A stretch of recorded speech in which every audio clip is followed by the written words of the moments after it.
How are we all doing? I hope you're keeping well out there. So back to the little Perdio radio. And today, I'm not going to do much today, but I'm going to let you have another little listen to it. And then I'm going to take it out of the cabinet. And we're going to try and clean it up a bit because it really does need to be cleaned. It's in quite a bad condition altogether. But I thought I'd give you a look at how it should look like. So, here's one we did earlier. It's the exact same radio, even down to the fact that it's missing its eye off the end of the Perdio badge. You can see this one's in quite clean nick. Still has his wave change knob on as well. I haven't actually did anything with this. This was belonging to the article. So I just recently got it. So I don't know if it's going or not. Something like this one, it probably is. But as you can see, it's quite a nice one and a nice bit of nick. He got this at the MVCF a couple of years ago. I was with him when he bought it, so he didn't pay much for it either. So that's one we'll have a look at another day, but it's nice to have that as a reference for this.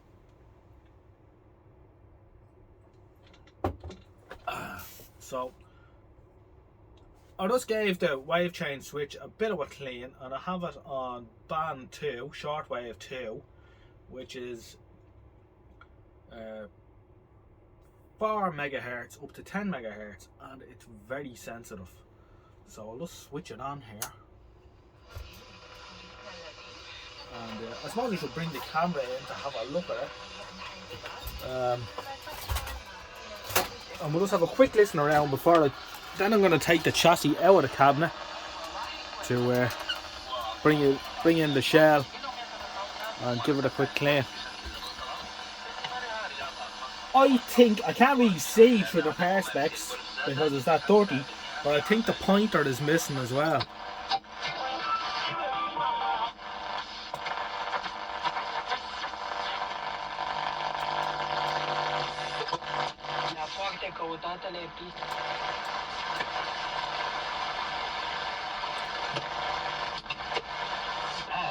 They present a picture of the Earth that is not.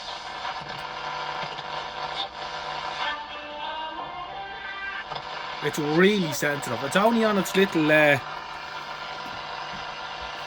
pull-out area, but if I shove the long wire into the back of it,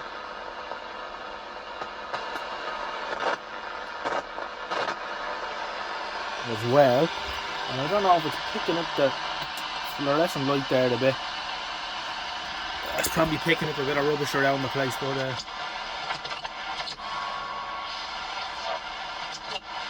31-meter band.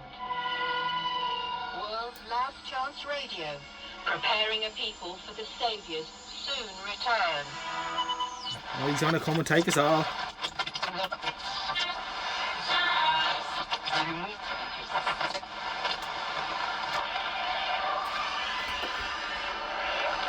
So, needless to say, it's very sensitive.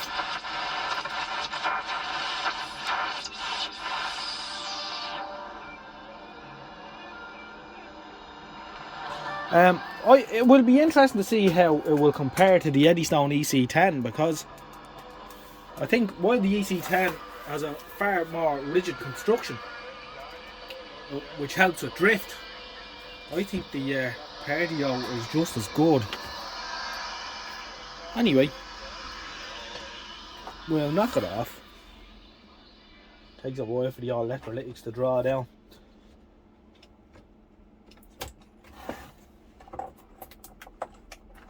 What is that? For now.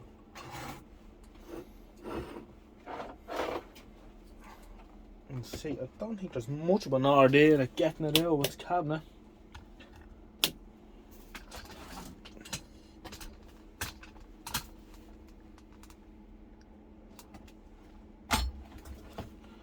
Let's see what we've got here. It's quite loose anyway, and it's flopping around inside. So, first thing I'll do actually is I'll fully mesh the tuning gang.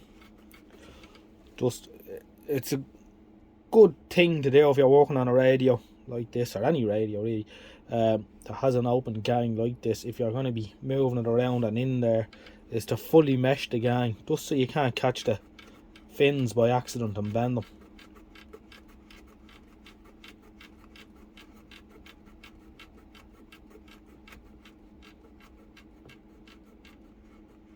Just puts them in our harm's way.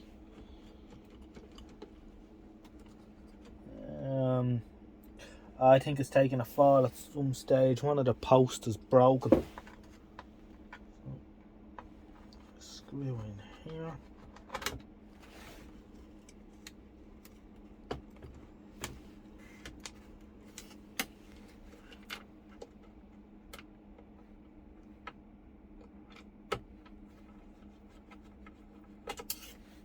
Screw there.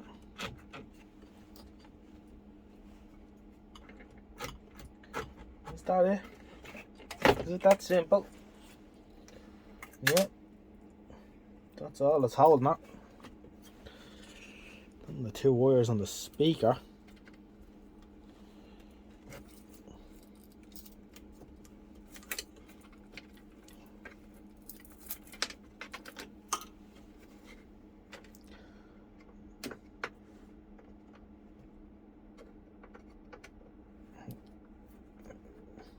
Speaker is held in just with clips, which makes life easy, so we can just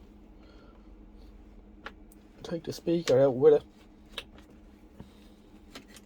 And as I said in the previous video when we first looked at this, it's an interesting speaker.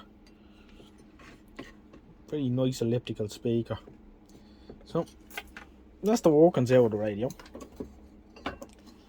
Yeah, and what's happened is one of the brass insert, the post isn't broken, but the brass insert has come out of inside, so that's not ideal.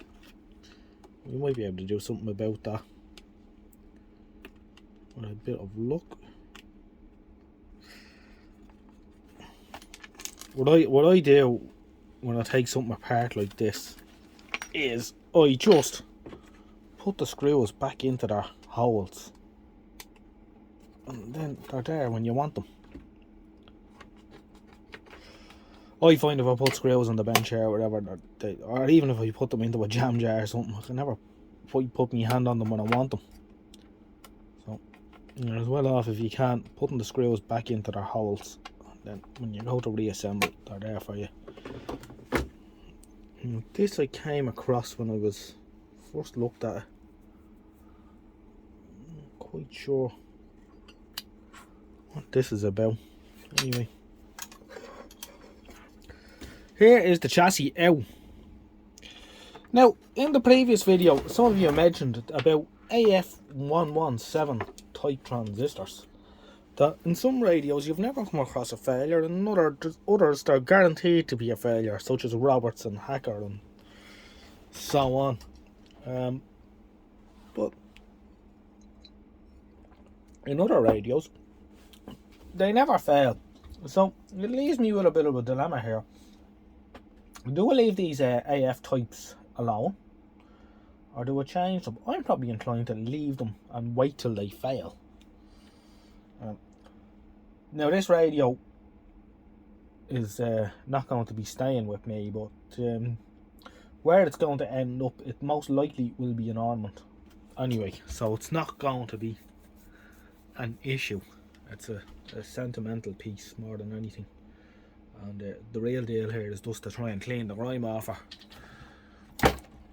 which we shall duly attempt, because we are missing a few bits and pieces. We're missing the dial pointer, and we're missing the wave change knob, so we will see how well this cleans up. Order of the day here is mild soapy water and mildly soapy warm water, and maybe a toothbrush or something like that. It should clean up quite well. You know, I'm not inclined to use something like TFR or something on this, because you know, plastic mightn't appreciate it. But it should clean up reasonably well. So it'll be interesting to see how well it cleans up, and then we'll have a go putting it back together. And, it should be interesting. It's amazing how sensitive it is though. I want to get that other one going. can have a proper tune around and we'll see how good it is.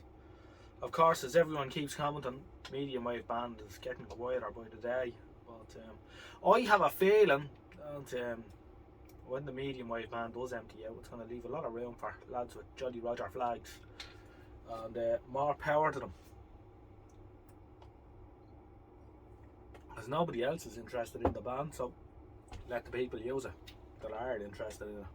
Anyway, that was a quick one. Really don't know what that video was about, but I thought it could just have a quick catch up anyway, and hopefully we'll have something a little bit more interesting the next time. Hopefully a nice clean cabinet, something similar to the one down here, and hopefully should be working a little bit better. Alright, thanks for watching, take care, and I'll catch you again in the next one. Good luck for now, bye bye.